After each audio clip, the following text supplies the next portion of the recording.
Hello student, welcome to my channel Sarvan lecture. आज हम आपको पढ़ाएंगे जो आपका रासायनिक अभिक्रिया एवं समीकरण चैप्टर है उसे। ठीक है, फिर आप लोग समझिए, आप लोगों का जो चैप्टर का जितने भी मोस्ट इंपॉर्टेंट क्वेश्चन है ना उससे प्रोवाइड किया जाएगा। फिर आप लोगों का टेस्ट भी लिया जाएगा हर एक चैप्टर का। तो अगर आपको बेहतरीन तैयारी करना है ना तो सरवन लेक्चर चैनल को सब्सक्राइब कर लो। हर एक जो सब्जेक्ट है ना उसका ऐसे ही तैयारी होने वाला है।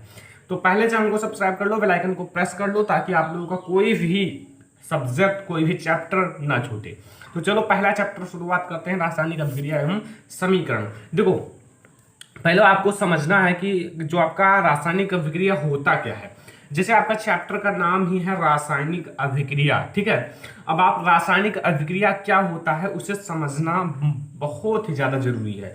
तो देखो, दो या दो से अधिक पदार्थ मिलकर एक या एक से अधिक नए गुणधर्म वाले पदार्थ का निर्माण करते हैं। रासायनिक अभिक्रिया का अर्थ है मतलब दो, जैसे दो पदार्थ हों या दो से अधिक पदार्थ हों। दो पदार्थ तो होने ही चाहिए, या दो से तीन हो जाए, चार हो जाए, कोई दिक्कत नहीं। लेकिन वो अगर दो हैं तो दोनों मिलकर केवल एक गुणधर्म मतलब एक पदार्थ का निर्माण करें। अगर दो लोग हैं तो ये दोनों मिलकर एक का निर्माण करें, और अगर तीन लोग हैं ना, दो से अधिक, तो भी एक का ही निर्माण करें। मतलब लिखा है सीधा, दो या दो से अधिक पदार्थ मिलकर एक या एक से अधिक नए गुणधर्म वाले पदार्थ का निर्माण करते हैं। ठीक है, इस टाइप से आपको डिफिनीशन देना है। आपको सब कुछ समझ में आ जाना चाहिए। जैसे ये दोनों आपका है, अगर इन दोनों की अभिक्रिया कराई जाए तो ये दोनों मिलकर एक एक गुणधर्म वाले पदार्थ का निर्माण करते हैं। ठीक यही चीज रासायनिक अभिक्रिया में बताया गया है। ठीक है, आपको कोई दिक्कत नहीं होगा रासायनिक अभिक्रिया को समझने में। तो अब मैं आपको एक रिएक्शन के साथ समझा देता हूं, ठीक है, ताकि आप लोगों का जो कॉन्सेप्ट है वो क्लियर हो जाए। ठीक है, यहां अगर हम लोग रिएक्शन कराएं HCl, ठीक है, HCl प्लस NaOH, ठीक है, HCl प्लस NaOH। अब यहां देखो, ये आपका क्या है, ये तो वैसे है जो आप लोगों का है वो है हाइड्रोजन क्लोराइड, ठीक है, और ये है NaOH यानी कि सोडियम हाइड्रोक्साइड। लेकिन एक हिसाब से ये आपका अम्ल है, एसिड अम्ल, और ये आपका क्षार है, ठीक है, जिसमें OH समूह है वो आपका क्षार है। अब देखो समझना, वैसे तो आप अम्ल कह सकते हो, क्षार कह सकते हो, कोई दिक्कत नहीं है। ठीक है, अम्ल है भी HCl और वो क्षार है। ठीक है, अब ये दोनों अभिक्रिया करेंगे तो ये जो है ना, देखो Na और Cl ये दोनों एक हो जाएंगे, NaCl बना लेंगे, ठीक है, एंड प्लस H2O बना लेंगे। अब ये आपका है नमक यानी कि सोडियम क्लोराइड, लेकिन हम इसका नाम देते हैं लवण। क्या नाम देंगे? लवण। और ये है जल। अब यहां से एक चीज आप समझ लो, अगर आपसे कोई कहे अम्ल और क्षार से नमक कैसे बनता है, अम्ल और क्षार से लवण कैसे बनता है, तो यहां देख लो, अम्ल और क्षार की अभिक्रिया से लवण बन गया है। ठीक है, तो आपकी ये जो रासायनिक अभिक्रिया है ना, इसमें दो चीजें होती हैं। कोई भी रिएक्शन हो, लेकिन उसमें दो चीजें होती हैं। ठीक है, फर्स्ट जो होता है अभिकारक, सेकंड जो होता है उत्पाद। उत्पाद वो होता है प्रोडक्ट। जैसे समझो कोई चीज है, ठीक है, अब वो जब अभिकारक होगा ना, अभिकारक जब मतलब संयोग करेगा, रासायनिक अभिक्रिया करेगा, तभी प्रोडक्ट का निर्माण होगा, मतलब जो उत्पाद है उसका निर्माण होगा।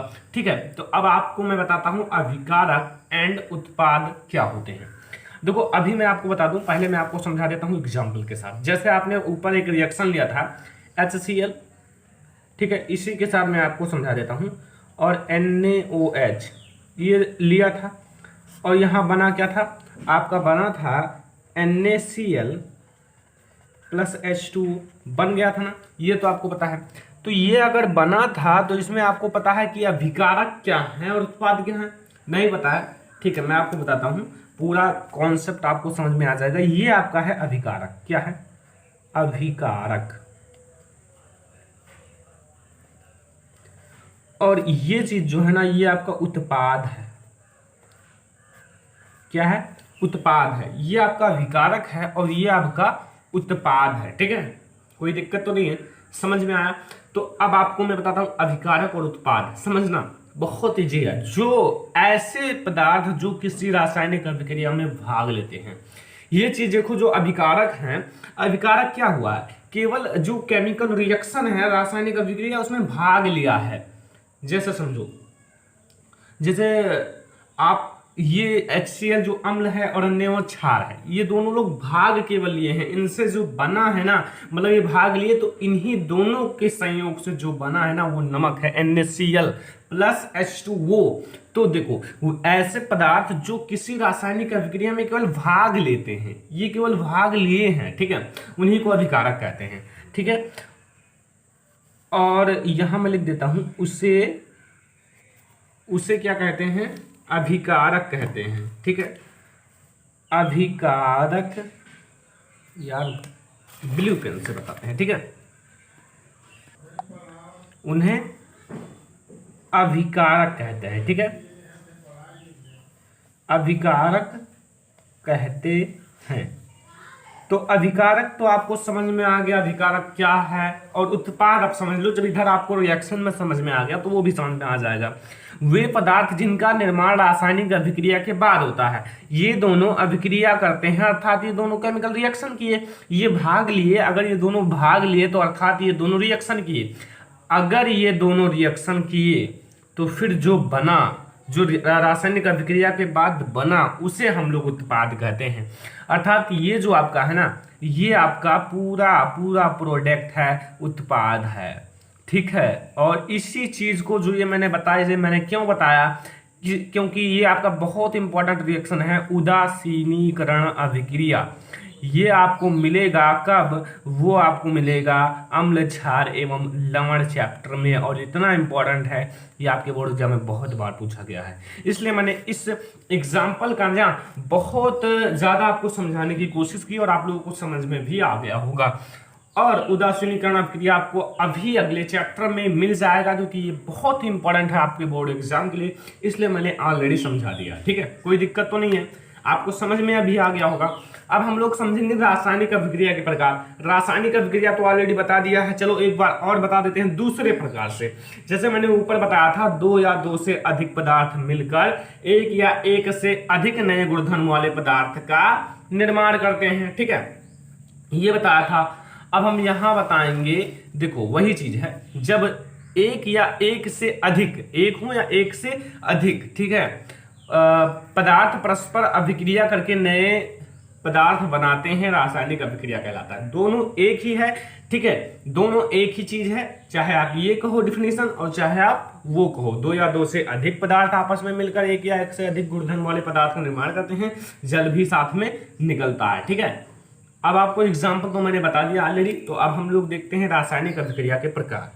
तो अगला टॉपिक आपका है संयोजन अभिक्रिया। बहुत सारी अभिक्रियाएं हैं आपकी इस चैप्टर में, तो चलिए एक एक अभिक्रिया को आपको स्टेप बाय स्टेप समझना है, क्योंकि आपके लिए इंपॉर्टेंट है, ठीक है। पहला आपको समझना है संयोजन अभिक्रिया। देखो आपको हर एक टॉपिक समझ में आ जाएगा अगर आप लोग लास्ट तक देखोगे। देखो संयोजन अभिक्रिया का अर्थ है संयोग करना, संयोग करने का अर्थ है जुड़ना, ठीक है, संयोग करने का अर्थ क्या है, जुड़ना। तो देखो संयोजन अभिक्रिया में क्या है आप लोग अभी समझ जाओगे 2 मिनट में। देखो संयोजन अभिक्रिया वह अभिक्रिया है, जो संयोजन अभिक्रिया है वह अभिक्रिया है जिसमें दो या दो से अधिक, दो हो या दो से अधिक, ठीक है, प्रकार के पदार्थों के अणु परस्पर जुड़कर एक, मतलब क्या हुआ कि दो हो या दो से अधिक पदार्थों के अणु जो है ना वो परस्पर जुड़ जाएं। मतलब जब जुड़ जाएंगे, मतलब दो चीजें हैं, अगर दो चीजों को जोड़ दिया जाए तो केवल एक ही पदार्थ के अणु बनते हों। मतलब अगर दो चीजों को एक साथ मिला दिया जाए तो वो क्या होगा ना, केवल एक ही प्रकार के अणु या पदार्थ के अणु बनाए, तो उसी को संयोजन अभिक्रिया कहा गया। बात वही है जुड़ना।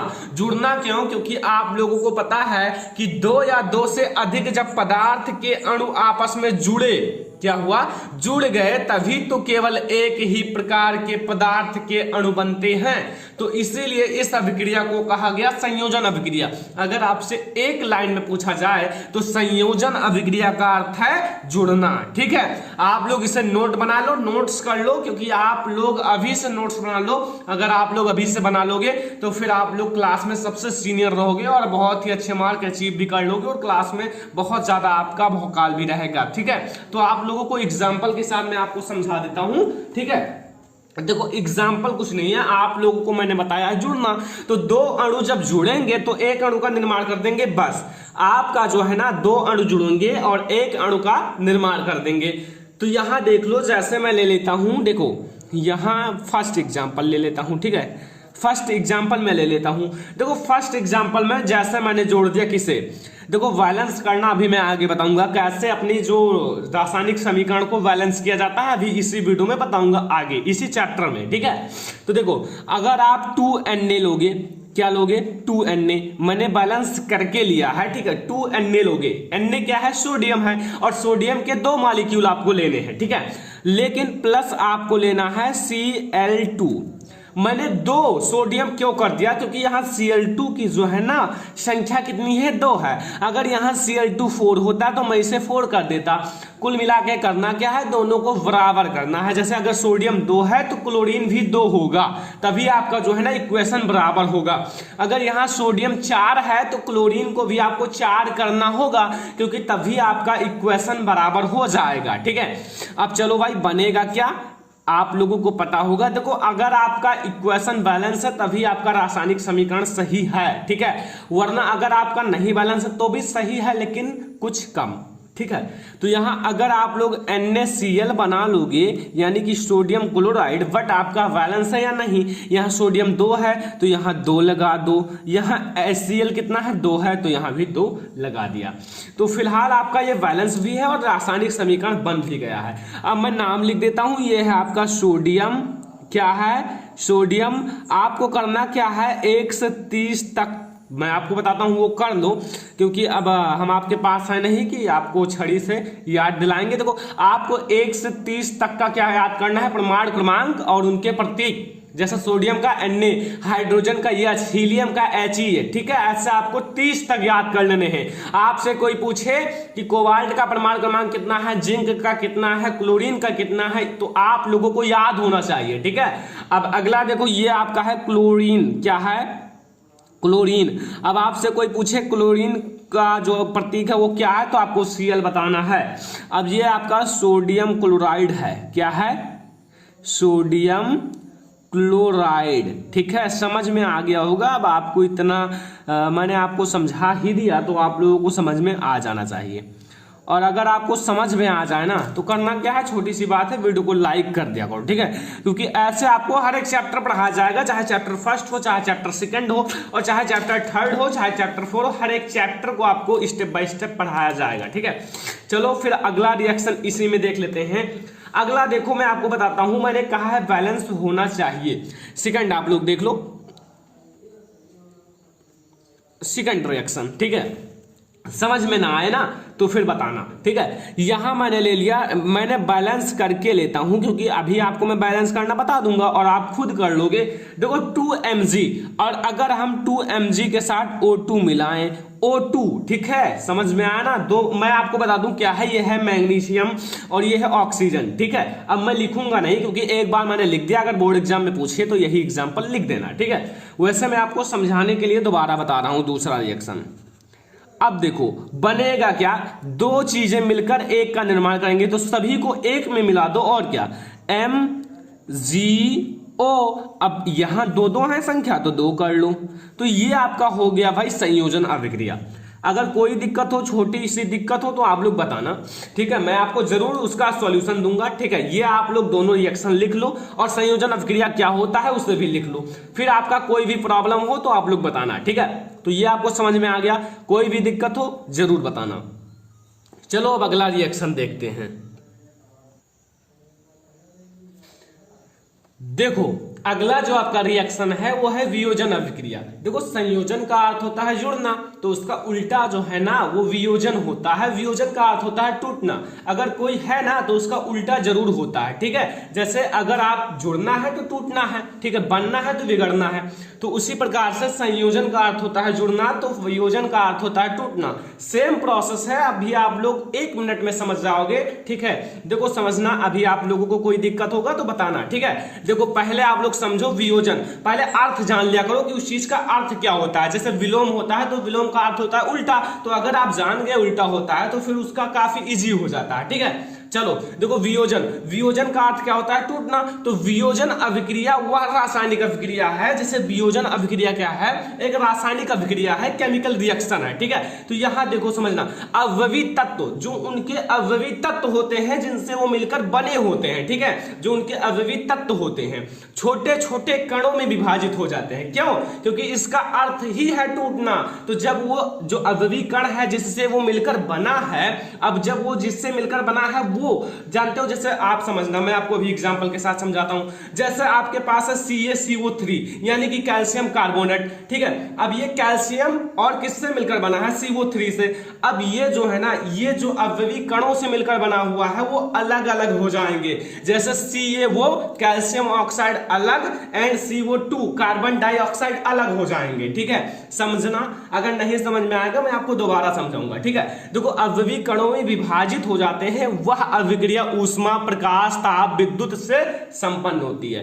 देखो क्यों ये इससे संपन्न होती है? ऊष्मा, प्रकाश, ताप, विद्युत से क्यों संपन्न होती है?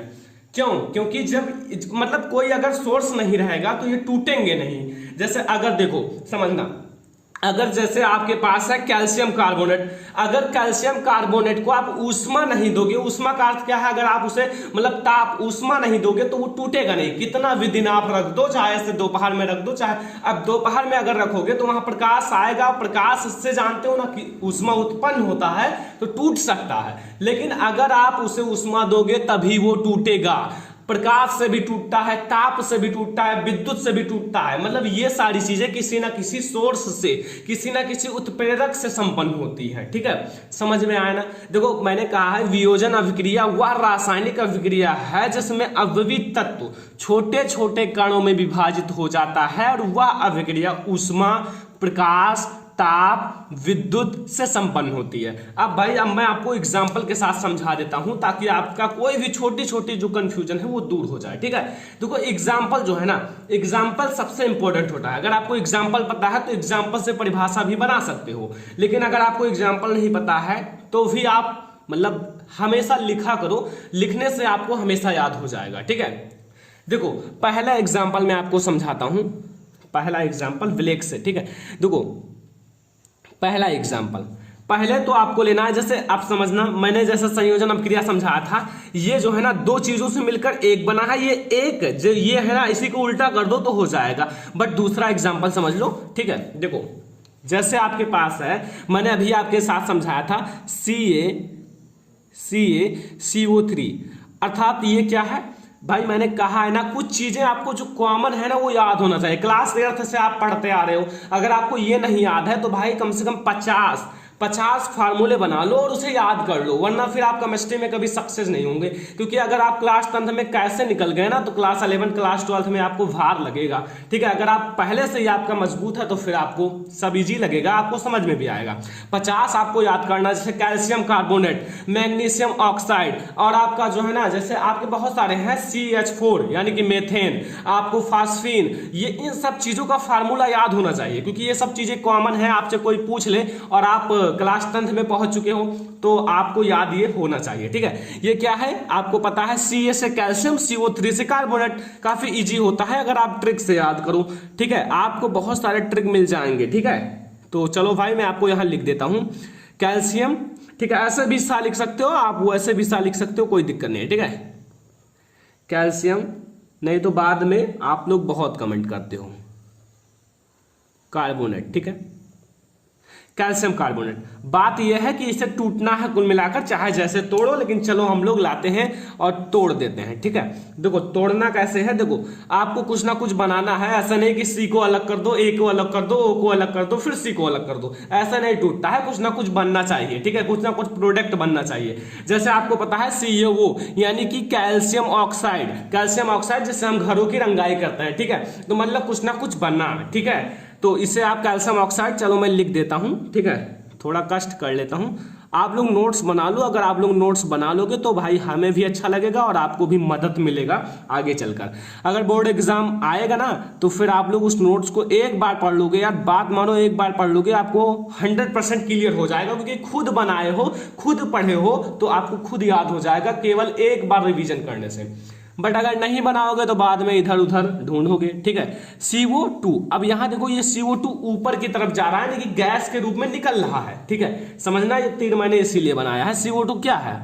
कार्बन डाइऑक्साइड है, ठीक है। अब ये सब पता होना चाहिए क्योंकि ये सब छोटी छोटी चीजें हैं, ठीक है। तो कार्बन डाइऑक्साइड। अब अगर बात किया जाए तो आपको, सॉरी ये यहां से हटा लो। देखो अगर देखो अब आपको दो रिएक्शन जो है ना, संयोजन और वियोजन, अभिक्रिया में कोई दिक्कत नहीं होगा, ठीक है। अगर अभी भी दिक्कत हो ना तो वीडियो को पीछे करके दोबारा समझ लो, ठीक है। अब और आगे देखो, दूसरा रिएक्शन इसी का देख लो।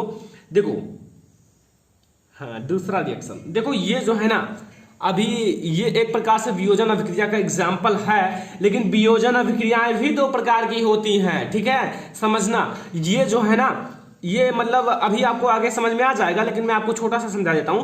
वियोजन अभिक्रिया भी दो प्रकार की होती है, ठीक है, ऊष्मीय वियोजन और विद्युत वियोजन। बट मैंने ये जो एग्जाम्पल बता दिया है ना, ये है ऊष्मीय वियोजन का, ठीक है। किसका है? ऊष्मीय वियोजन का।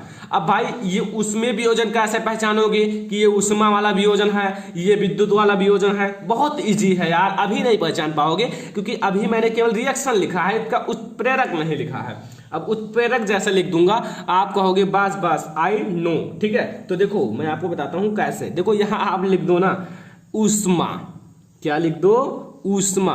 बट क्यों? क्योंकि ये ऊष्मीय अभिक्रिया है, ऊष्मीय वियोजन है, इसलिए मैंने ऊष्मा लिखा है। अगर विद्युत वियोजन होता तो क्या लिख दिया जाता? बहुत सही, विद्युत, ठीक है। तो भाई समझना, ये आपको समझ में ना आया हो ना तो फिर आप वीडियो को पीछे कर लो। अब हम आपको इसके जो प्रकार है उसे समझा देता हूं, फिर आपको कोई भी दिक्कत होगा तो फिर कॉमन वीडियो बना दूंगा, ठीक है, अलग से। तो अब हम लोग इसके प्रकार देख लेते हैं, वियोजन अभिक्रिया के प्रकार, टाइप्स ऑफ वियोजन अभिक्रिया। देखो समझना। अच्छा अब आप लोग सोचो, वियोजन अभिक्रिया के प्रकार हुए, क्यों संयोजन अभिक्रिया का प्रकार नहीं हुआ? देखो आप लोग देखो, कॉमन भाषा में समझो। देखो जैसे वियोजन का अर्थ होता है टूटना। देखो टूटने में जो है ना कई लोगों की आवश्यकता होती है, जुड़ने में दो लोग हैं जुड़ गए, मतलब अगर दोस्ती बनती है ना तो वो दोस्ती बनने में टाइम नहीं लगता, लेकिन टूटता है ना तो उसमें बहुत सारे लोगों का हाथ होता है, तब वो टूटता है। तो इसीलिए जो ऊष्मा है ना और विद्युत है, ये दोनों तोड़ने में लगे हुए हैं कि इनको कैसे न कैसे तोड़ दो, ठीक है। मतलब अगर ये ना हो ना तो कभी टूट नहीं सकता, क्योंकि ये इन्हें फोर्स प्रदान करते हैं, बल, एक प्रकार का बहुत ही मतलब बल प्रदान करते हैं, ठीक है, ये उत्प्रेरक है। देखो अब मैं आपको दोनों समझा देता हूं, अब आपको ज्यादा देखो। वियोजन अभिक्रिया के प्रकार, वियोजन अभिक्रिया दो प्रकार की होती हैं, पहला ऊष्मीय वियोजन, दूसरा विद्युत वियोजन, ठीक है। ऊष्मीय वियोजन और विद्युत वियोजन। तो अगर आपसे कोई पूछे ऊष्मीय वियोजन क्या होता है, विद्युत वियोजन क्या होता है, तो क्या बताओगे? अभी बताओगे, रुको। देखो ऊष्मा, देखो ऊष्मीय जो है ना ऊष्मा से मिलकर बना है, और विद्युत जो है ना वो तो विद्युत से मिलकर बना ही है, ठीक है। अब ऊष्मा क्या है? देखो मैंने बताया है कि अगर, देखो मैं आपको यहां परिभाषा से समझा देता हूं। ऊष्मीय वियोजन, जब किसी पदार्थ की वियोजन की अभिक्रिया ऊष्मा देने पर होती है तो उसे ऊष्मीय वियोजन कहते हैं। जैसे कोई भी पदार्थ है, ठीक है, मतलब कोई भी पदार्थ है, जैसे मैंने लिया था कैल्शियम कार्बोनेट, उसे जब मैंने ऊष्मा दिया तो वो टूट गया। तो अगर कोई भी रासायनिक अभिक्रिया है, अगर वो जो है ना ऊष्मा देने पर वियोजित होती है तो उसे ऊष्मीय वियोजन अभिक्रिया कहते हैं, ठीक है। कोई दिक्कत? अगर आपके पास एक रिएक्शन लिख दिया जाए और उत्प्रेरक के ऊपर लिख दिया जाए ऊष्मा, तो आपको कुछ नहीं करना है, आंख मूंद कर ऊष्मीय वियोजन लिख देना है, कोई नहीं काट पाएगा, ठीक है। अगर ऊपर लिखा हुआ है विद्युत तो आपको आंख मूंद कर विद्युत वियोजन लिख देना है, ठीक है, कोई नहीं रोक पाएगा। तो अब आपको समझना है, पहले मैं आपको डेफिनेशन को एक बार अच्छे से क्लियर करा देता हूं, ठीक है। नोट कर लीजिए, अगर आप लोग नोट्स बना लोगे तो बहुत ही अच्छा रहेगा, ठीक है। जब किसी पदार्थ का वियोजन की अभिक्रिया ऊष्मा देने पर होती है तो उसे ऊष्मीय वियोजन कहा जाता है। इसमें मतलब समझाने वाली कोई बात नहीं है, क्योंकि ऊष्मा है, ऊष्मा देने पर वो टूट गई कई भागों में, बस वही ऊष्मीय वियोजन।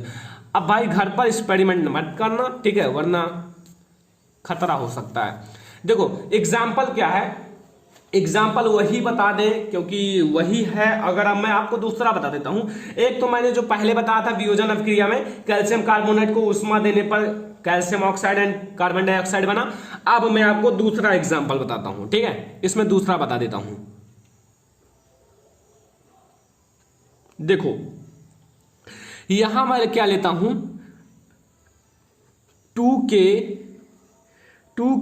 ClO3। अब भाई आपका दिमाग तो डैमेज हो गया क्योंकि ये क्या है भाई 2KClO3, ये कौन सा मतलब तत्व है, क्या है वो तो आपको नहीं पता है क्योंकि ये सारी चीजें मतलब थोड़ी हार्ड है, क्योंकि केमिस्ट्री में जो है ना यही सब आपको ज्यादा देखने को मिलेंगे। अगर आप क्लास 12 में पहुंच जाएंगे इतने रिएक्शन है ना, एक एक पेज का रिएक्शन आपको मिलेगा, अभी तो ये एक एक लाइन का मिल रहा है, ठीक है। देखो अभी मैं आपको बताता हूं ये क्या है। देखो के से क्या होता है पोटेशियम, और ये जो है ना ClO3 ये है क्लोरेट, अभी नहीं लेकिन आप लोग याद कर लो पोटेशियम क्लोरेट है, ठीक है। मैं लिख देता हूं क्योंकि अगर आप क्लास 12 में पहुंच जाओगे तो फिर ये सब आपको याद ही करना पड़ेगा, वरना आप ना 1-2% नंबर भूल जाओ, ठीक है।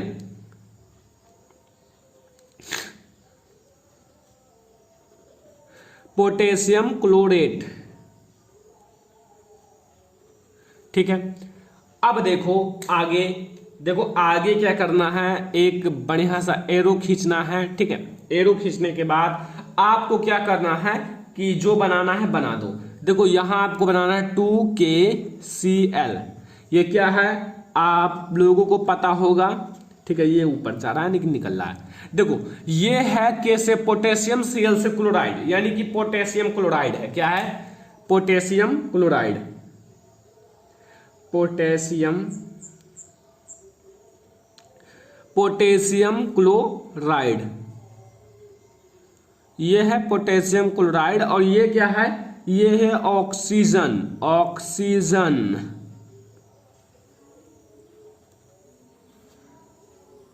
ठीक है। कोई दिक्कत? बट अभी एक दिक्कत है जो कि मेन है, वो मैंने नहीं लिखा है, ठीक है। क्या है वो तो आपको दिख रहा होगा लेकिन मैं आपको बताता हूं। देखो यहां आपको लिखना है ऊष्मा, ऊष्मा के द्वारा यह होता है अपघटन, ठीक है।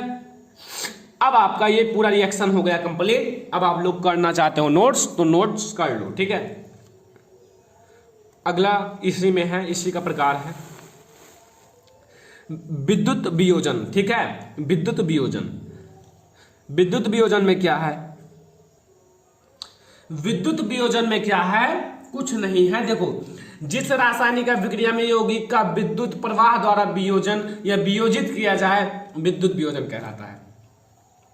मतलब जिस रासायनिक अभिक्रिया में विद्युत की प्रवाह द्वारा जो उनके यौगिक हैं उन्हें वियोजित किया जाए तो उन्हें हम लोग विद्युत वियोजन कहते हैं।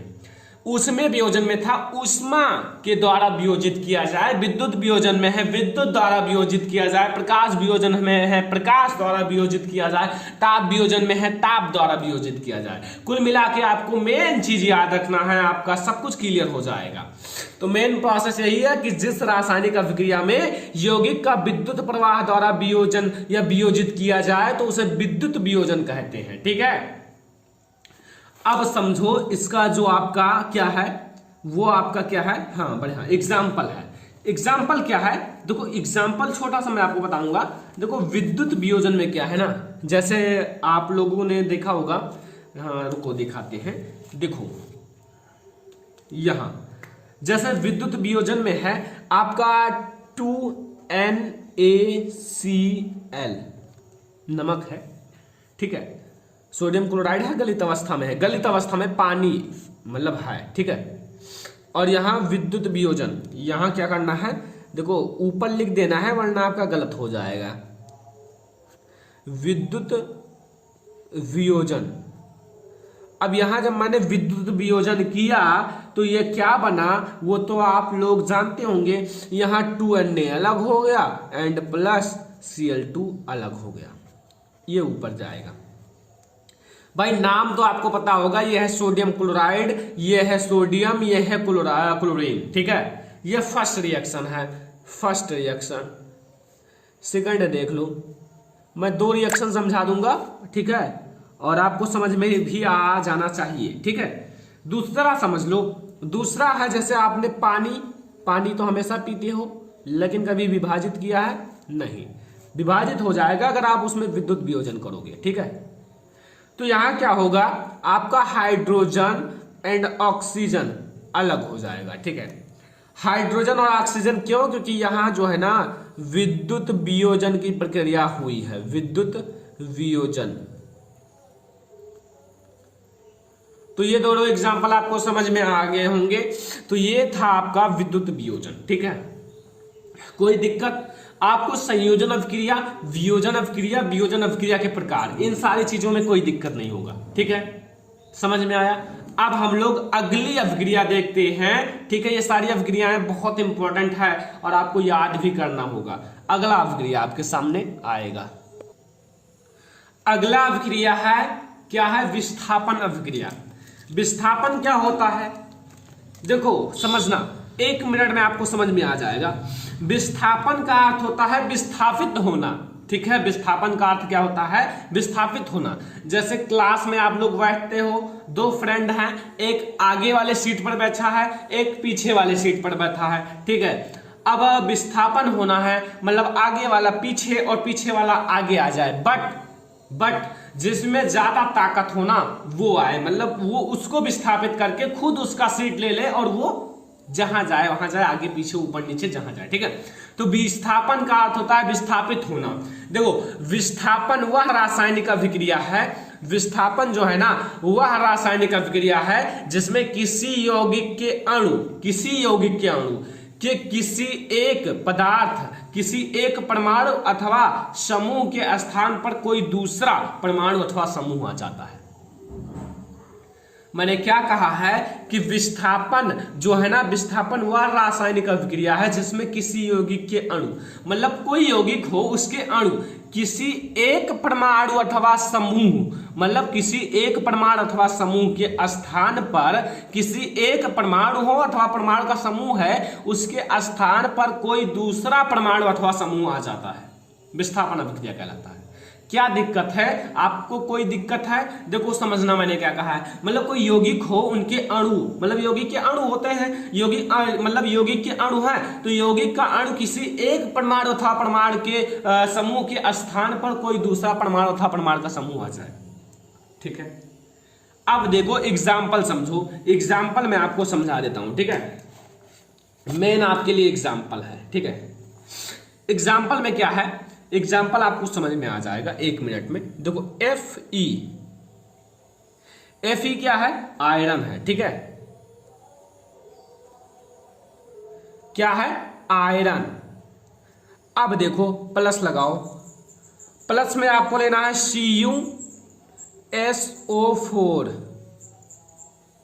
CuSO4।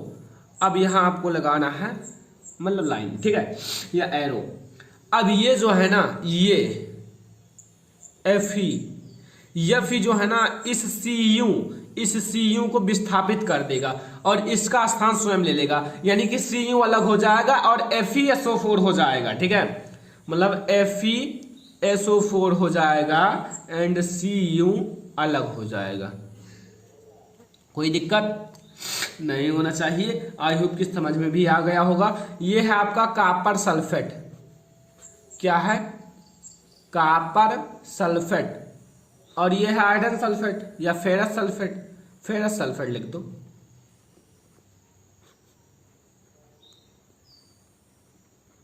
और ये है कॉपर। ये आपका है रिएक्शन फर्स्ट। सेकंड रिएक्शन समझ लो। सेकंड आपके लिए मैं बता देता हूं, एक में ना समझ में आया दूसरा समझ लो, ठीक है। जैसे Zn है प्लस H2SO4, फिर वही चीज Zn इसका स्थान ले लेगा और H को विस्थापित कर देगा, तो यहां बनेगा ZnSO4 और प्लस H2। नाम आपको बता देता हूं, ये है जिंक, ये है हाइड्रोजन, क्या है, या फिर आप लोग इसे कह सकते हो सल्फ्यूरिक अम्ल, ठीक है। और यह है जिंक सल्फेट, ये है हाइड्रोजन।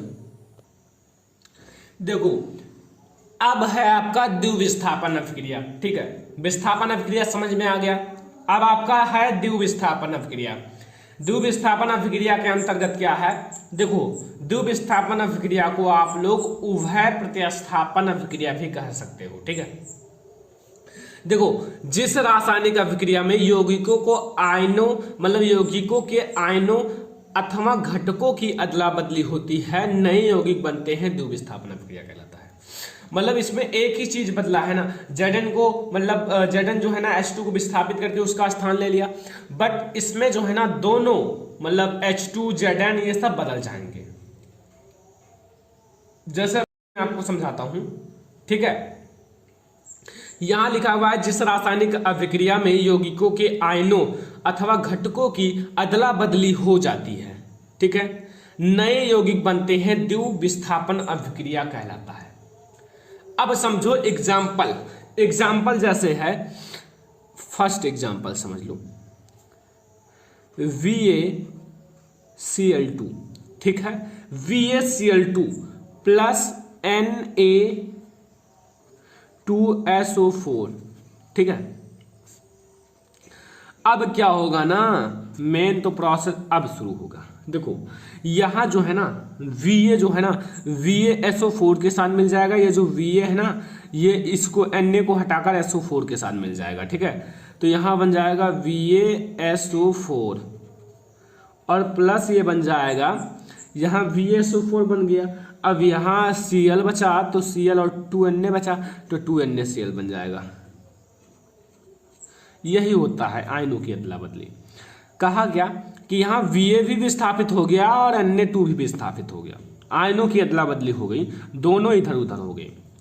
फर्स्ट रिएक्शन से ना, ये आपका है देखो बेरियम क्लोराइड, लिख लो, ठीक है। ये क्या है, बेरियम क्लोराइड, ये है सोडियम सल्फेट, SO4 से सल्फेट, Na से सोडियम, ये है बेरियम सल्फेट, ठीक है, Va से बेरियम, SO4 से सल्फेट, और ये है सोडियम क्लोराइड। नाम लिख लो, ये है बेरियम क्लोराइड, ये है सोडियम सल्फेट, ये है बेरियम सल्फेट, ये है सोडियम क्लोराइड, ठीक है। दूसरा रिएक्शन समझो, दूसरा रिएक्शन है CuSO4 प्लस 2NaOH, ठीक है, गिव्स आउट। यहां Cu जो है ना OH के साथ मिल गया, CuOH का होल ट्वाइस प्लस Na2SO4, ये हो गया दूसरा रिएक्शन, ठीक है। नाम सभी का समझ लो, थोड़ी तबीयत खराब है, ठीक है, फिर भी आप लोगों को दिया जाएगा, ठीक है। देखो ये है CuSO4, क्या है ये, क्या है समझ में आ गया, ठीक है। Cu से कापर, SO4 से सल्फेट, यानी कि कापर सल्फेट। ये है NaOH, OH से होता है हाइड्रोक्साइड, ठीक है, हाइड्रोक्साइड, हाँ हाइड्रोक्साइड। ये है सोडियम, Na से सोडियम, OH से हाइड्रोक्साइड, सोडियम हाइड्रोक्साइड। और यहाँ CaOH का होल ट्वाइस, ये क्या है, कापर, हाँ बढ़िया सही है, कापर हाइड्रोक्साइड और क्या OH से हाइड्रोक्साइड। यहाँ NaSO4 क्या है, सोडियम सल्फेट। तो ये आपका है द्विविस्थापन अभिक्रिया, ठीक है, समझ में आ गया, ठीक है। अगला रिएक्शन देखते हैं। तो अगला अभिक्रिया जो है ना वो है ऑक्सीकरण अभिक्रिया, ठीक है, सब इसी चैप्टर से है, ठीक है। ऑक्सीकरण अभिक्रिया क्या है वो आप लोगों को समझना। देखो ऑक्सीकरण का अर्थ होता है ना कि ऑक्सीजन, ऑक्सीजन क्या होता है ना, ऑक्सीजन का जुड़ना।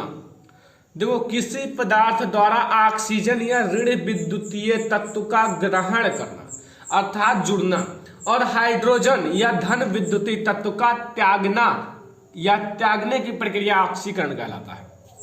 देखो ऑक्सी का अर्थ होता है ऑक्सीजन और करण का अर्थ होता है क्या, ग्रहण करना, ठीक है। तो समझना, देखो ऑक्सीजन क्या होता है, ऑक्सीजन जो है ना वो आपका -2 चार्ज होता है ऑक्सीजन पर, और हाइड्रोजन पर +1 चार्ज होता है। तो अगर हाइड्रोजन पर +1 चार्ज है तो वो क्या हुआ, धन विद्युती हुआ, क्योंकि उस पर +1 चार्ज है, उसके पास 1 रुपए है। बट जो आपका ऑक्सीजन होता है उस पर -2 चार्ज होते हैं, इसलिए वो क्या हुआ, ऋण विद्युती हुआ, ठीक है। इसीलिए मैंने ये भी लिख दिया है कि किसी पदार्थ द्वारा ऑक्सीजन, ऑक्सीजन को आप दूसरे नाम ऋण विद्युतीय तत्व भी कह सकते हो। तो ऑक्सीजन या ऋण विद्युतीय तत्व का ग्रहण करना अथवा हाइड्रोजन या धन विद्युतीय तत्व का त्यागने की प्रक्रिया को ऑक्सीकरण कहते हैं। ठीक है, ऑक्सीकरण आपको समझ में आ गया, कोई दिक्कत नहीं होना चाहिए। ठीक है, अब इसका एग्जाम्पल मैं एक समझा देता हूं क्योंकि बहुत है। ठीक है, फर्स्ट एक ही देखो, जैसे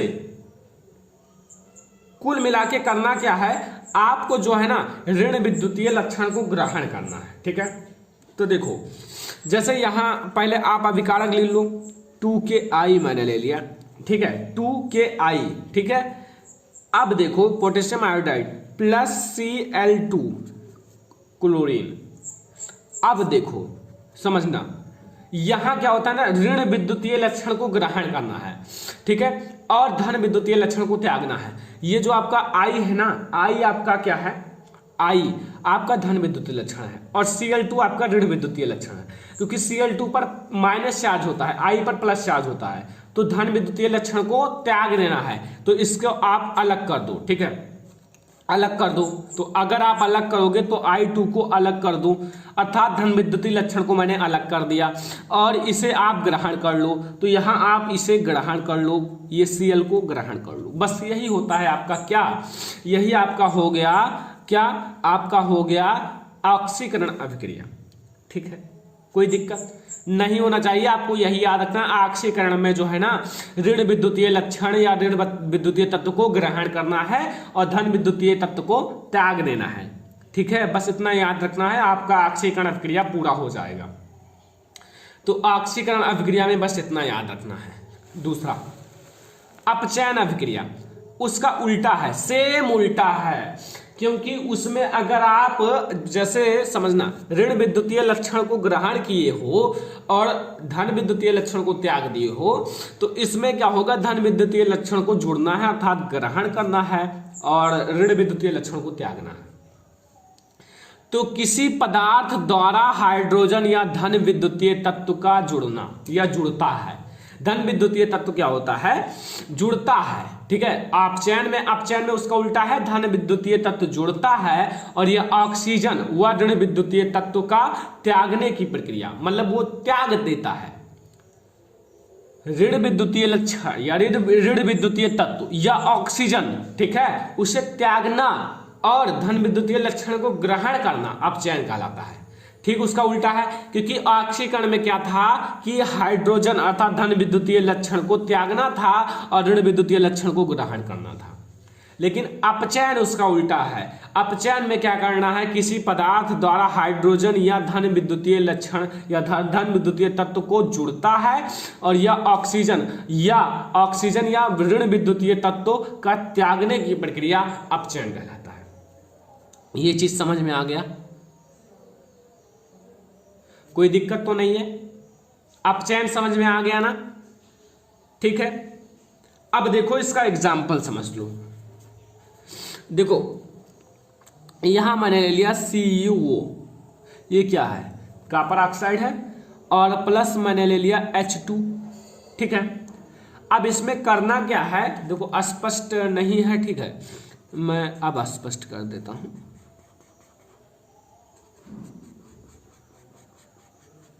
ठीक है, इसी बीच में समझो। देखो CuO प्लस H2, ठीक है, अब इसमें करना क्या है, हाइड्रोजन या धन विद्युतीय लक्षण को जोड़ना है। तो अब क्या करो ना, इसके साथ कुछ जोड़ दो क्योंकि ये धन विद्युतीय लक्षण है, और इसको अलग कर दो, इसको पूरी तरह से अलग कर दो।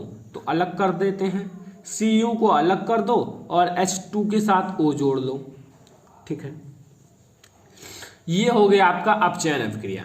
ठीक है, अपचयन अभिक्रिया एंड ऑक्सीकरण अभिक्रिया दोनों समझ में आ गया होगा, तब आपको रेडॉक्स अभिक्रिया समझ में आएगा, क्योंकि इसमें ये दोनों प्रोसेस होता है।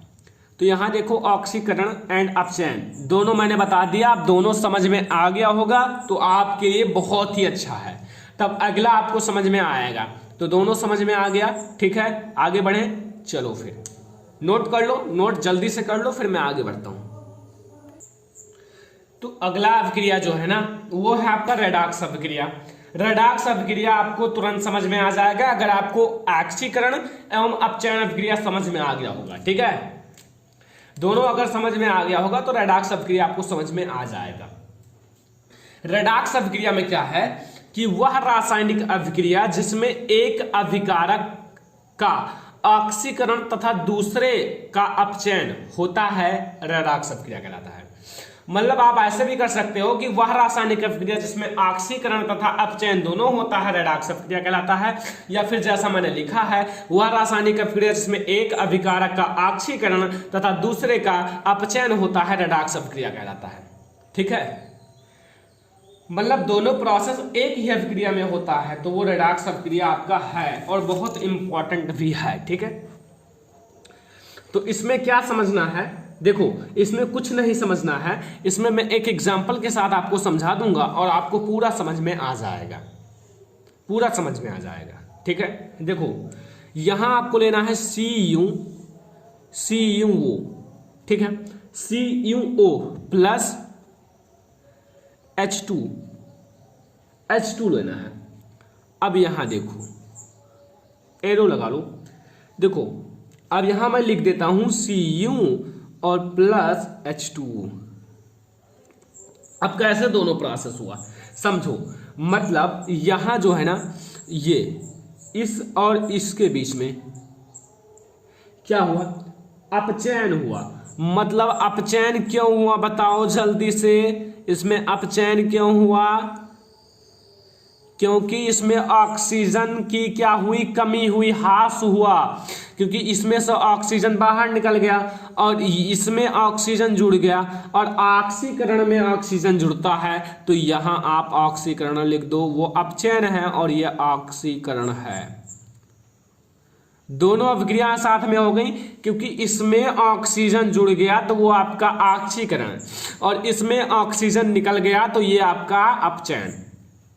इसमें जो है ना रेडॉक्स अभिक्रिया में दोनों प्रोसेस हो जाता है। ठीक है, जैसे अगर आपका ऑक्सीकरण हो या अपचयन हो, दोनों प्रोसेस आपका हो जाएगा। तो ये आपका रेडॉक्स अभिक्रिया में यही कहना है कि वह रासायनिक अभिक्रिया जिसमें एक अभिकारक का क्या होता है, ऑक्सीकरण तथा दूसरे का अपचयन रेडॉक्स अभिक्रिया कहलाता है। एग्जाम्पल आप लोग लिख लो, ये आपका है कॉपर ऑक्साइड, ये है हाइड्रोजन, ये है कॉपर, ये है जल। ठीक है, समझ में आया। अब हम लोग अगला अभिक्रिया देखेंगे जो कि आपके लिए बहुत इंपॉर्टेंट है। तो अगला अभिक्रिया जो है ना वो आपके लिए इंपॉर्टेंट है, कई बार बोर्ड एग्जाम में पूछा भी गया है। ठीक है, और एक एक एग्जाम्पल के साथ मैं समझा दूंगा। देखो नाम है ऊष्मा क्षेपी और इसका नाम है ऊष्मा शोषी। देखो क्षेपी और ऊष्मा शोषी ये दो अभिक्रियाएं हैं, आप दोनों में अंतर कैसे स्पष्ट करोगे, ये देखो इसका नाम है ऊष्मा शोषी, यानी कि शोषी का अर्थ होता है अवशोषण करना। ठीक है, और यहाँ क्षेपी है। ठीक है, क्षेपी का अर्थ होता है, ऊष्मा क्षेपी का अर्थ होता है क्या, ऊष्मा क्षेपी का अर्थ क्या होता है, उत्पन्न करना, यानी कि ऊष्मा का निर्माण करना। ठीक है, देखो जिन रासायनिक अभिक्रिया में उत्पाद के निर्माण के साथ साथ ऊष्मा भी उत्पन्न होती है, मतलब अगर कोई रासायनिक अभिक्रिया हुई तो वहां जो है ना वहां मतलब कुछ बना तो उसके साथ ऊष्मा भी बनेगा, और यहाँ ऊष्मा अवशोषण करता है, अपनी तरफ खींचता है। ठीक है, ऊष्मा शोषी में। और यहाँ ऊष्मा क्षेपी में क्या है कि जिन रासायनिक अभिक्रिया में उत्पाद के निर्माण के साथ साथ या ऊष्मा भी उत्पन्न होती है उन्हें क्या कहते हैं, ऊष्मा क्षेपी अभिक्रिया कहते हैं। कोई दिक्कत तो नहीं है। तो यहाँ आपको ऊष्मा क्षेपी अभिक्रिया में यही कहना है जिस रासायनिक अभिक्रियाओं में उत्पाद के निर्माण के साथ साथ ऊष्मा भी उत्पन्न होती है उन्हें ऊष्मा क्षेपी अभिक्रिया कहते हैं। एग्जाम्पल समझ लो, जैसे CH4 क्या है, मेथेन है, और ये मेथेन के साथ अगर आप 2O2 यानी कि ऑक्सीजन दोनों को जोड़ोगे तो यहां बनेगा CO2 यानी कि कार्बन डाइऑक्साइड प्लस 2H2O। ठीक है, और प्लस ऊष्मा भी निकलेगा। अगर प्लस ऊष्मा लिखा है तो वो आपका ऊष्मा क्षेपी अभिक्रिया होगा, क्योंकि इसका अर्थ है कि ऊष्मा निकल रहा है। ठीक है, ऊष्मा निकल रहा है। अगर प्लस लिखा रहेगा तो इसका मतलब ऊष्मा बाहर निकल रहा है, और अगर माइनस लिखा होगा माइनस ऊष्मा तो इसका मतलब अवशोषण हो रहा है, यानी कि अंदर की तरफ जा रहा है। तो यहाँ प्लस लिखा हुआ है, इसलिए इसका क्या अर्थ हुआ, ऊष्मा उत्पन्न हो रहा है। ठीक है, तो ये एग्जाम्पल आप लोग नोट कर लो, समझ में आ गया होगा, कोई दिक्कत नहीं होगा। ठीक है, अब देखो अगला जो रिएक्शन है वो है ऊष्माशोषी अभिक्रिया। ऊष्माशोषी अभिक्रिया ठीक उसका उल्टा है। जिन रासायनिक अभिक्रिया में ऊर्जा अवशोषित होती है, अवशोषित होने का अर्थ है कि माइनस होती है, ठीक है, उन्हें हम लोग ऊष्माशोषी अभिक्रिया कहते हैं। ठीक है, तो ऊष्माशोषी में क्या है, जिन रासायनिक अभिक्रियाओं में ऊर्जा या ऊष्मा अवशोषित होती है उन्हें हम लोग ऊष्माशोषी अभिक्रिया कहते हैं। ऊष्माशोषी अभिक्रिया में कुछ नहीं है, अगर आप लोग समझो तो जिन रासायनिक अभिक्रियाओं में ऊर्जा अवशोषित होती है इन्हें हम लोग ऊष्माशोषी अभिक्रिया कहते हैं। ठीक है, कहो तो एग्जाम्पल भी देख लें। जैसे आप लोगों को मैं बता दूं N2 यानी कि नाइट्रोजन, नाइट्रोजन के साथ अगर आप O2 अर्थात ऑक्सीजन को ऐड करोगे, मतलब संयोग करोगे, तो क्या होगा, यहाँ क्या बनेगा, यहाँ बनेगा 2NO। बैलेंस है, बैलेंस है क्योंकि यहाँ 2N है, यहाँ O2 है, तो यहाँ मैंने दोनों को लिख दिया। अब ऐसे में अभी ये कोई अभिक्रिया नहीं हो, उत्पाद तो ये बन गया, बट अभी एक चीज लिखना बाकी है। वो क्या है, वो है माइनस ऊष्मा, माइनस ऊष्मा। तो ये आपका हो गया ऊष्माशोषी अभिक्रिया। जैसे माइनस ऊष्मा लिख दिया ऊष्माशोषी, प्लस ऊष्मा लिख दिया वो आपका ऊष्माक्षेपी अभिक्रिया। ठीक है, तो यहां तक आपका हर एक चीज क्लियर हो गया होगा। तो ये दोनों अभिक्रियाएं आपको समझ में भी आ गई होंगी, कोई दिक्कत नहीं होगा, क्योंकि बहुत इजी है, अगर आप लोग समझो तो इजी वे से मैंने समझाया है। ठीक है, आगे बढ़े, समझ में आ गया, कोई दिक्कत नहीं होगा, क्योंकि ऊष्माक्षेपी ऊष्माशोषी अभिक्रिया दोनों आपको बहुत इजी वे से समझ में आ गया। तो ये सारे रिएक्शंस जो थे वो समझ में आ गया, संयोजन अभिक्रिया, वियोजन अभिक्रिया एंड विस्थापन अभिक्रिया, द्विविस्थापन अभिक्रिया, ऑक्सीकरण अभिक्रिया, अपचयन अभिक्रिया, रेडॉक्स अभिक्रिया एंड ऊष्माक्षेपी अभिक्रिया, ऊष्माशोषी अभिक्रिया। 9 अभिक्रिया मैंने समझा दिया, अब इससे बाहर नहीं आएंगे। ठीक है, और इतना अगर आप लोग समझ लेते हो, नोट्स बना लेते हो, तो आपको कोई दिक्कत नहीं होने वाला है आगे चलकर। इतना आप लोग याद कर लो, नोट्स बना लो इतनी अभिक्रियाओं का। अगला जो हमारा टॉपिक होगा वो है रासायनिक समीकरण को संतुलित कैसे किया जाता है, how to balance chemical reaction. बहुत इंपॉर्टेंट है, क्योंकि हर एक रासायनिक समीकरण संतुलित करना पड़ता है। चलो देखते हैं। तो अब हमारा अगला टॉपिक है कि रासायनिक समीकरण को संतुलित कैसे करें। समझ में आ जाएगा अगर आप लोग कई सारे रिएक्शन के साथ समझोगे। तो रासायनिक समीकरण को संतुलित कैसे करें, ठीक है, रासायनिक समीकरण को संतुलित कैसे किया जाता है, ये आपके लिए बहुत इंपॉर्टेंट टॉपिक है। कैसे समझोगे समझना। जैसे मैं यहां एक एग्जांपल पहले ले लेता हूं, एग्जांपल लेकर मैं समझाता हूं। जैसे यहां आपके पास है CH4, ठीक है, CH4 plus O2 gives out आप मतलब कुछ बना है CO2 प्लस H2O, ये आपके पास रिएक्शन है। अब आपको इसे करना है बैलेंस। बैलेंस है या नहीं, इधर हाइड्रोजन 4 है, इधर 2 है, ऑक्सीजन 3 है, इधर 2 है, इधर कार्बन 1 है, इधर कार्बन 1 है। देखो कैसे बैलेंस करोगे वो मैं आपको बताता हूं, ठीक है। देखो सबसे पहले इधर क्या क्या है वो लिख लो। जैसे आप लोग समझना, इधर C है, 1 है, H कितना है, 4 है, O कितना है, 2 है, ठीक है। इधर देख लो, C कितना है, 1 है, O कितना है, 2 है, नहीं 2 1 3 है, और H कितना है, 2 है, ठीक है। देखो समझना, आप एक एक नाम दे दो, ठीक है। जैसे कार्बन है, इनका नाम है रोहन, हाइड्रोजन है इनका सोहन, एंड O है इनका राम, ठीक है। अब देखो कैसे समझोगे, देखो इधर आपके पास देखो ऑक्सीजन है 2 और इधर ऑक्सीजन है 3, इधर ऑक्सीजन है 3 और इधर ऑक्सीजन है 2, इधर हाइड्रोजन है 4, इधर है 2। तो अब देखो कैसे बैलेंस करोगे। जैसे अगर इधर आपके पास 2 है तो अगर मैं यहां केवल ऑक्सीजन में 2 से गुणा कर दूं तो ये हो गया 4, ठीक है, 4 हो गया। अब केवल मैंने ऑक्सीजन में गुणा किया है, ठीक है, एक डिब्बे में रख दिया है तो कोई दिक्कत नहीं, ऑक्सीजन में मैंने गुणा कर दिया तो ये हो गया 4। अब बचा भाई इधर ऑक्सीजन को कैसे 4 करोगे, ये भी हो जाएगा। देखो समझना, इधर हाइड्रोजन 2 है और इधर हाइड्रोजन 4 है तो इधर मैं हाइड्रोजन में 2 से गुणा कर देता हूं। तो इधर हाइड्रोजन कितने हो गए, 4 हो गए और इधर ऑक्सीजन 2, 2 4।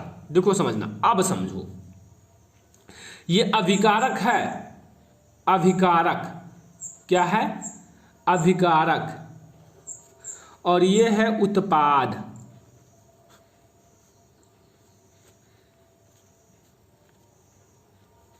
अब अभिकारक के ऑक्सीजन में 2 से गुणा कर लो, यानी कि CH4 लिखा हुआ है और इसमें आप 2 से गुणा कर लो, O2 हो गया, ठीक है, मैंने 2 से गुणा कर लिया। अब इधर यहां C में नहीं गुणा करना है, O2 में भी नहीं करना है, H में आपको 2 से गुणा कर देना है। देखो बैलेंस हो गया। कैसे, देखो इधर C कितना है 1, इधर 1, H कितना है 4, इधर 2 2 4, इधर ऑक्सीजन 4 है, इधर 2 2 4, बस आपका बैलेंस हो गया। प्रोसेस ये है ना कि आपको अभिकारक तथा उत्पाद में आपको बराबर रखना है।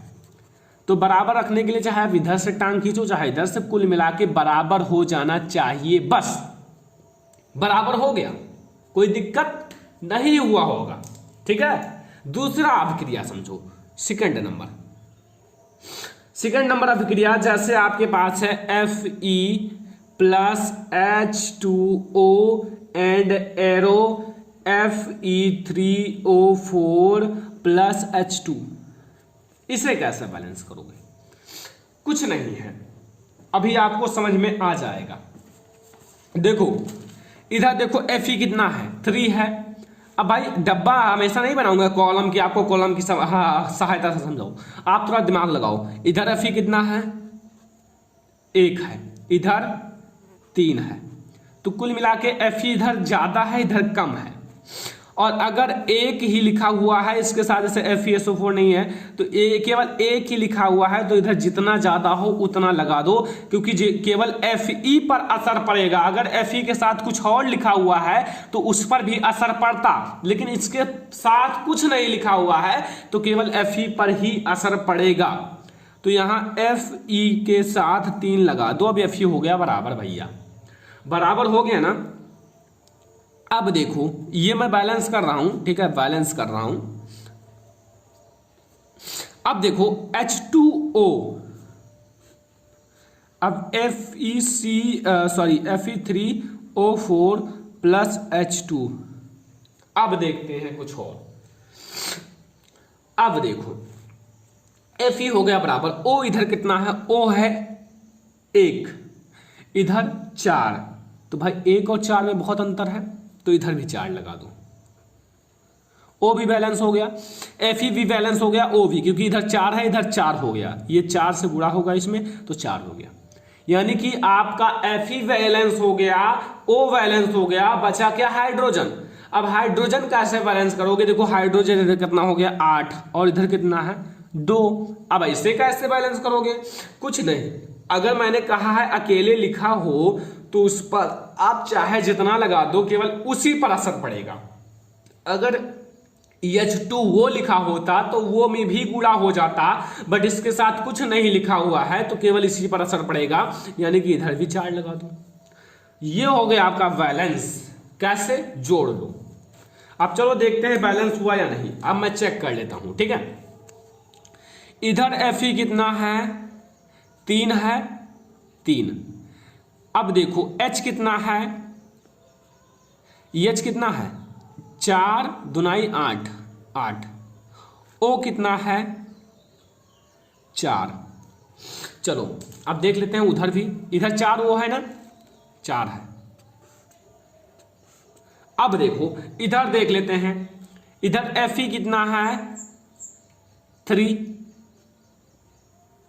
O कितना है, पहले H लिख देते हैं, H उधर पहले लिखा हुआ है, ठीक है। H कितना है 4 दूनाई 8 और O कितना है 4।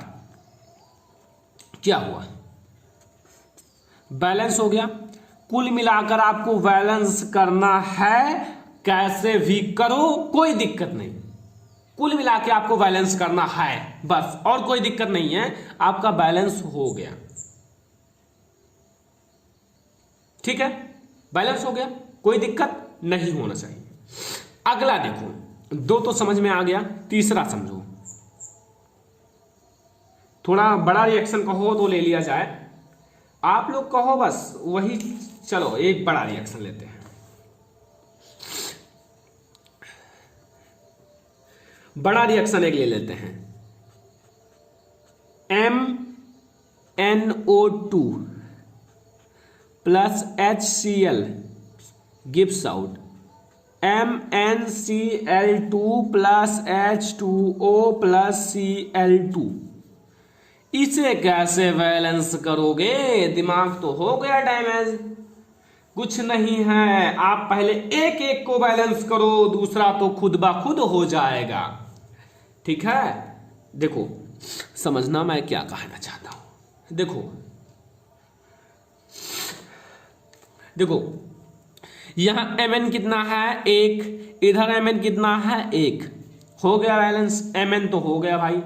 ऑक्सीजन को देखते हैं, ऑक्सीजन इधर कितना है 1 है और इधर 2 है, तो पहले भाई कीजिए क्या, MnO2 plus HCl and gives out MnCl2 and plus H2O and plus Cl2। पहले ऐसे लिख लो Cl2, ठीक है, Cl2 मैंने ऐसे लिख लिया।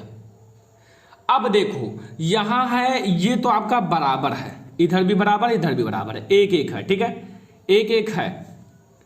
अब देखो बात आती है ऑक्सीजन, ऑक्सीजन इधर 2 है इधर 1 है, तो इधर 2 लगा दूं, ऑक्सीजन भी बैलेंस हो गया, यानी कि यहां Mn भी बैलेंस हो गया, ऑक्सीजन भी बैलेंस हो गया। H कितना है 1 और इधर कितना है 2 दूनी 4, 4 है ना, इधर 1 है, इधर कितना है 4 है, इधर 1 है, तो इधर लगा दो 4।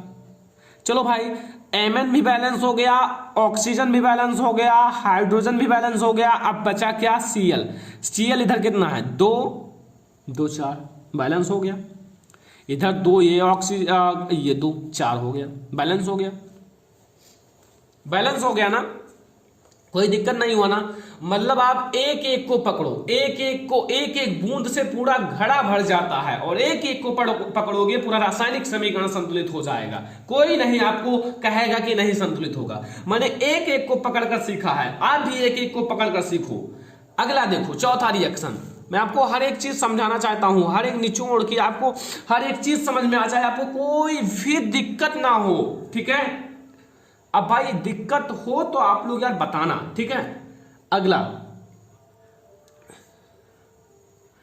अब मैं भाई थोड़ा छोटा सा ले लेता हूं, Cu2S plus O2 gives out Cu2O plus SO2।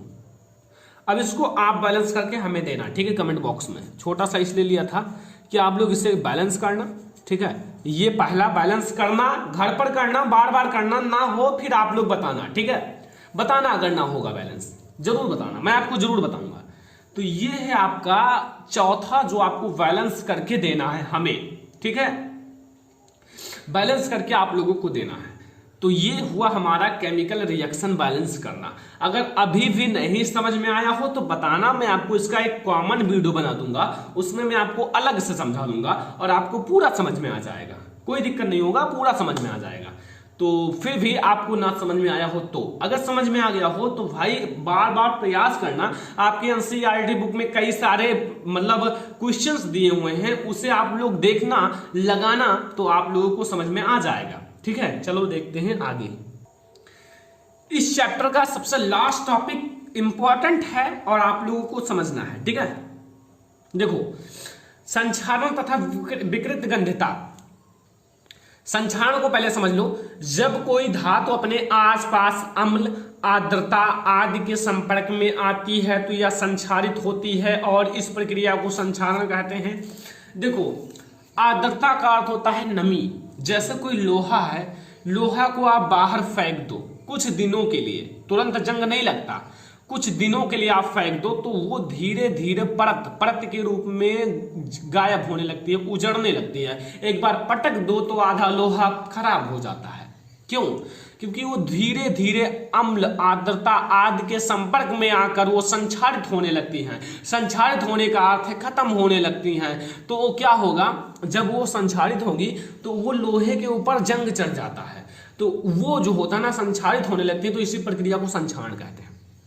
जब कोई धातु अपने आसपास अम्ल, आर्द्रता आदि के संपर्क में आती है तब यह संक्षारित होती है। इस प्रक्रिया को संक्षारण कहते हैं। देखो, जैसे चांदी के ऊपर काली परत व तांबे के ऊपर हरी परत चढ़ाना, ठीक है, ये आपका हुआ संक्षारण। एग्जाम्पल देख लो, चांदी के ऊपर काली परत व, दोनों को मैं साथ में समझा, तांबा भी है, तांबे के ऊपर हरी परत चढ़ना अपने चढ़ जाता है, ठीक है, अपने चढ़ जाता है। तो अब दूसरा विकृत गंधिता। विकृत गंधिता का अर्थ है जब वसा और तेल युक्त, मतलब वसा और तेल से बनी पदार्थ तथा उसमें बनाए गए खाद्य पदार्थ वायु की ऑक्सीजन से क्रिया करके ऑक्सीकृत होती हैं या हो जाते हैं तो उनमें से एक विशेष गंध आने लगती है। तो उनमें से एक विशेष प्रकार की गंध आने लगती है, ठीक है, तथा उनका स्वाद भी खराब हो जाता है, विकृत गंधिता कहलाता है। जैसे कोई भी चीज है, अगर वो तेल में बनी हुई है या वसा से बनी हुई है तो उस खाद्य पदार्थ को अगर वायु के संपर्क में रखोगे तो वहां वायु में जो ऑक्सीजन विद्यमान होता है उससे रिएक्शन करके उसमें से एक विशेष गंध आने लगता है। तो उनका स्वाद भी खराब हो जाता है, मतलब खाना हो या फिर कुछ हो वो खराब हो जाता है, फूड हो या कुछ हो, ठीक है। जैसे अचार व मुरब्बे की खुली वायु में रखने पर खराब हो जाना। अचार है व मुरब्बों का खुली वायु में रखने पर खराब हो जाना। तो ये है हमारा लास्ट टॉपिक इस चैप्टर का। इसके बाहर आपसे कुछ नहीं पूछा जाएगा, मैं 100 नहीं 150% गारंटी लेता हूं। तो अब भाई अगर ये वीडियो पसंद आया हो तो दिल से एक लाइक कर देना, और अगर आपको ये चैप्टर समझ में आ गया हो तो आपका समझ लो 5 नंबर बिल्कुल पक्का हो गया। अगला चैप्टर आपको जल्द ही प्रोवाइड किया जाएगा, अम्ल, क्षार एवं लवण। लेकिन यार अगर आपको ये वीडियो पसंद आया हो दिल से एक लाइक करना, चैनल को सब्सक्राइब करना, वीडियो को शेयर कर दो अपने फ्रेंड्स के साथ ताकि उन्हें भी छोटी छोटी जानकारी पता चल सके, वो भी इस चैनल से जुड़कर अच्छी तैयारी कर सके। क्योंकि आपका हिंदी, इंग्लिश, सामाजिक विज्ञान, विज्ञान, गणित सबकी तैयारी कराई जाएगी। एक भी ऐसा सब्जेक्ट नहीं है जिसे छोड़ा जाएगा। क्लास 10 की महा तैयारी, महा धमाके के लिए इस चैनल को सब्सक्राइब कर लो। हर एक चीज समझाया जाएगा, हर एक चीज बेसिक से आपको अपर तक लिया जाएगा। इसका टेस्ट भी कराया जाएगा, इस चैप्टर का पीडीएफ भी दिया जाएगा, वीडियो के जरिए आपको आगे इस चैप्टर का पीडीएफ भी दिया जाएगा, बन रहा है और आप लोगों को वीडियो के जरिए दिया जाएगा। तो चैप्टर का पीडीएफ, टेस्ट, इंपॉर्टेंट क्वेश्चन, हर एक चीज इसका दिया जाएगा। तो हर एक चैप्टर का ऐसे ही पढ़ाया जाएगा। तो इसीलिए आप लोग चैनल को पहले सब्सक्राइब कर लो, वीडियो को लाइक कर दो, अपने फ्रेंड्स के साथ शेयर कर दो। Thanks for watching this video.